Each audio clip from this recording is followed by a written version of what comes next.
It is good to come together for the purpose of co-creating. You're knowing what you're wanting, more or less. You're appreciating the contrast of your environment. Oh yes, especially that.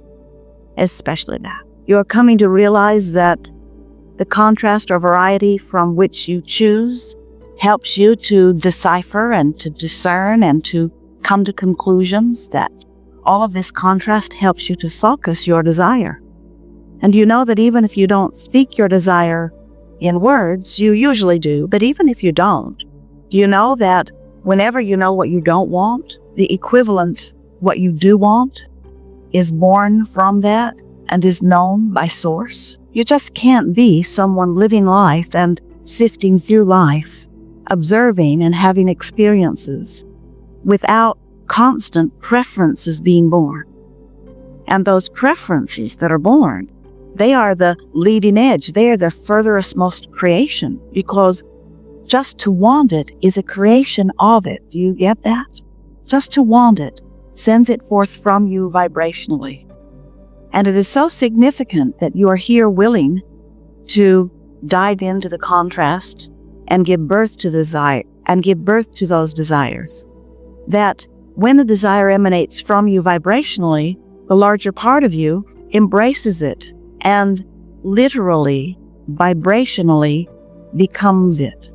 So each time an experience causes you to clarify more, a preference, whether you are a one-celled organism or a full thinking genius human, or even if you are a collective consciousness. In other words, desire is born and source receives the desire and becomes it. It's a wonderful thing the way it is all working, because you were source energy before you came forth into these physical bodies.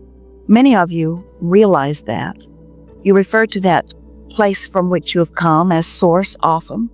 You think of that non-physical part of you as your soul. But we want you to understand the picture in a fuller sense. We want you to know that, yes, of course, you were non-physical energy before you were the personality that you know as you in this physical body. But even though a part of your consciousness has come forth into this physical body, there is a larger non-physical part of you still non-physically focused. And it doesn't matter whether you call it soul or source. We refer to it most often as your inner being.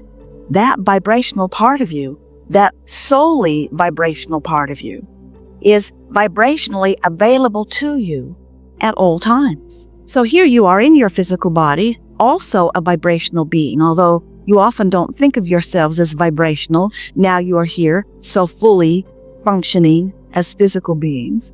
You can see yourself and around you with your eyes. Your physical senses help you to interpret this time-space reality in significant ways.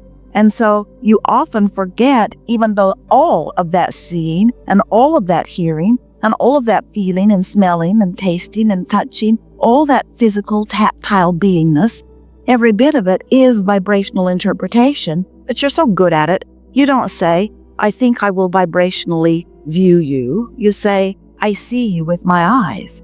You don't say, come and give me a vibrational whiff of you, although it is nice. What you say is, I can see you, I can hear you, I can smell you, I can touch you, I can taste you. What you see and hear and taste and smell and feel with your fingertips is all your ability to interpret vibration. And there is another vibration that we will talk a lot about here today that we really want you to get good at interpreting. And that is the vibration that is interpreted through your emotions, because your emotions are your indicator of the vibrational relationship between the source vibration that is always being offered to you and the you in this moment, what you're thinking about vibration. When what you're thinking about in this moment resonates completely with the source within you, you feel what you describe as positive emotions.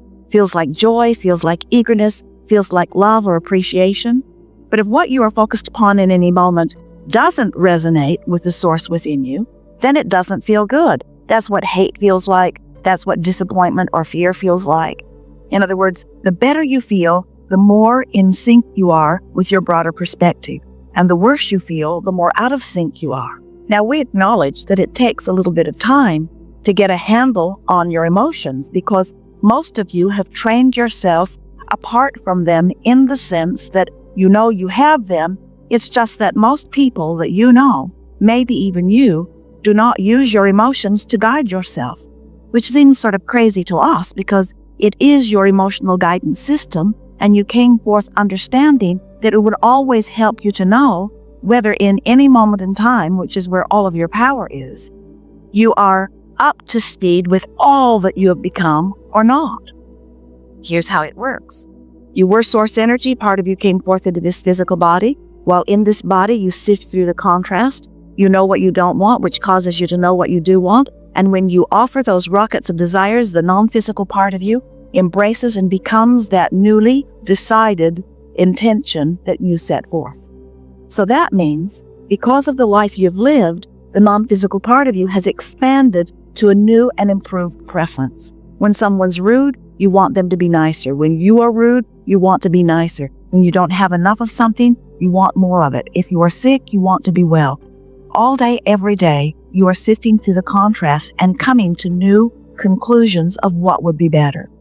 Now, when you think about that in the total context of all that is physically focused, think about how magnificent that process is, that you, out here on the leading edge, who are selfishly, because you can't see or experience other than through the lens of self, as you are having your exposure to life, you are coming to improved preferences, and the source within you is saying, you should know, you're out there on the leading edge, you should know what would be better for you right here and now.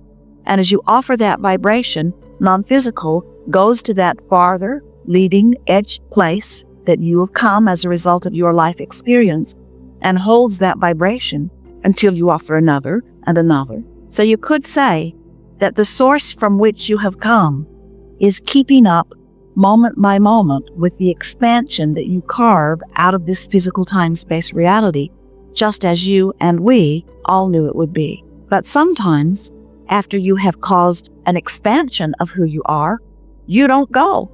You don't take the expansion. In other words, if you are sick and you ask for greater wellness, your inner being actually becomes, we're not kidding you at all about this, becomes weller vibrationally than that part of you was before the physical part of you got sick. In other words, you carved out through your exposure. Even the cells of your body are emanating these requests. In other words, when one of your cells gets out of whack, it sends forth a request for balance, a request on your behalf. But if you stand here in your sickness, noticing it, pigeonholing it, cataloging it, diagnosing it, worrying about it, fussing over it, commenting on it, looking it up on Google, these are my symptoms. As you hold yourself in the attention of the discord or discomfort that you are feeling, you don't allow yourself to move in the direction of the wellness that has already been carved out. So we want to today draw your attention toward this vortex of creation. Your inner being stands right in the middle of it, and law of attraction is responding to it, and all cooperative components are being drawn. So we want you to ask yourself often, am I, in my physical body, a cooperative component? Life has caused me to expand. Did I go? Or am I a vibrational holdout to my own expansion? And the answer lies in the way you feel. The better you feel, the more you are in sync, the more you are closing the gap between you and you. The worse you feel, the more you are disallowing alignment with who you are. Do you know that whenever life causes a problem to be apparent to you, that in this vortex of creation appears in the precise moment the solution? In other words, in everything that you are living, as you know what you don't want, the equal and equivalent what you do want is born vibrationally.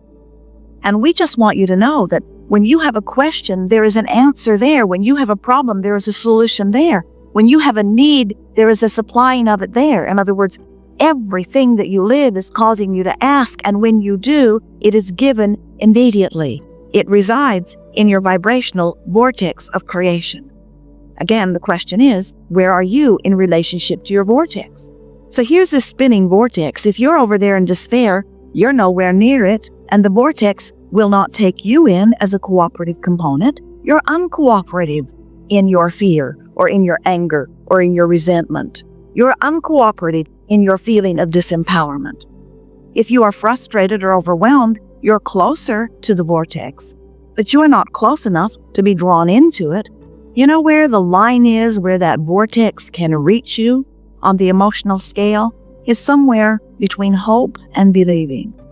If you can get in the vicinity of hope on any problem that you have or on any creation that you're wanting to create, if you reach the vicinity of hope, the vortex every now and again will just draw you right in as a cooperative component.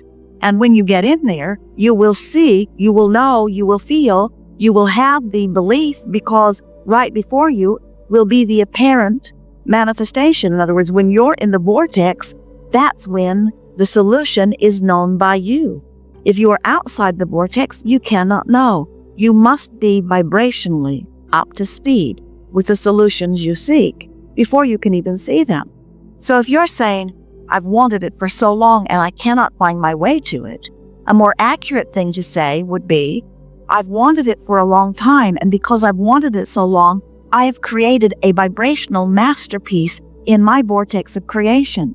But because I can't see it, and I maintain an attitude of doubt, I hold myself vibrationally apart from it where I can't see it.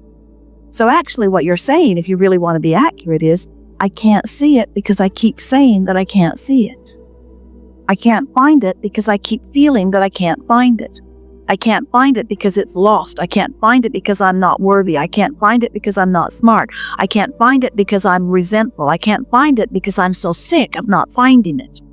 I can't find it because I am burned out. I can't find it because I've tried so hard and struggled so long. I'm tired. I can't find it. I'm tired. I can't find it. And we say, yes, you can. You just gotta lighten up. You just gotta stop saying you can't find it. You just gotta stop beating the drum of what is. You just gotta stop beating the drum of what's missing. You have to stop asking the question, or you can't hear the answer.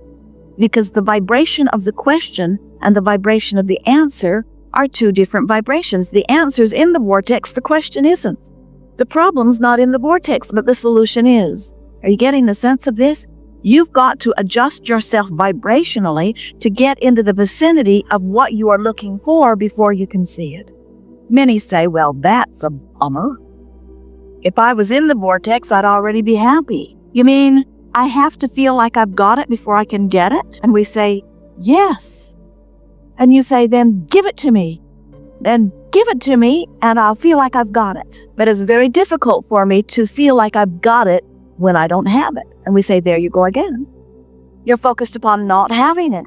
And you say, well, how can I know the sweetness of having something that I don't have?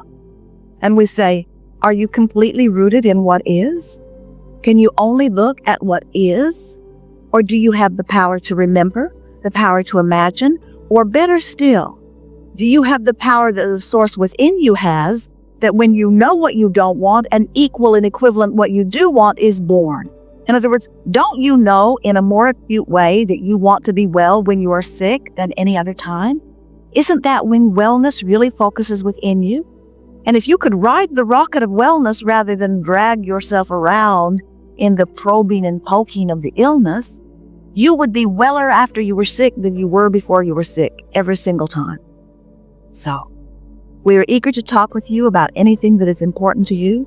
We see our greatest advantage to you to lure you into the vortex. We've written several books, and every book is full of processes, and every process has been written with the express intent of helping you to release the resistance, which is the only thing that ever holds you out of the vortex. If you were resistance-free, you would be like the cork bobbing right back to the surface. You have to hold that cork under the water. When you let it goes right back to the surface where it and you belong. So when you no longer beat the drum of the problem, the solution comes. When you no longer beat the drum of being lost, you find your way. When you no longer beat the drum of what you don't want, you find the equal and equivalent what you do want.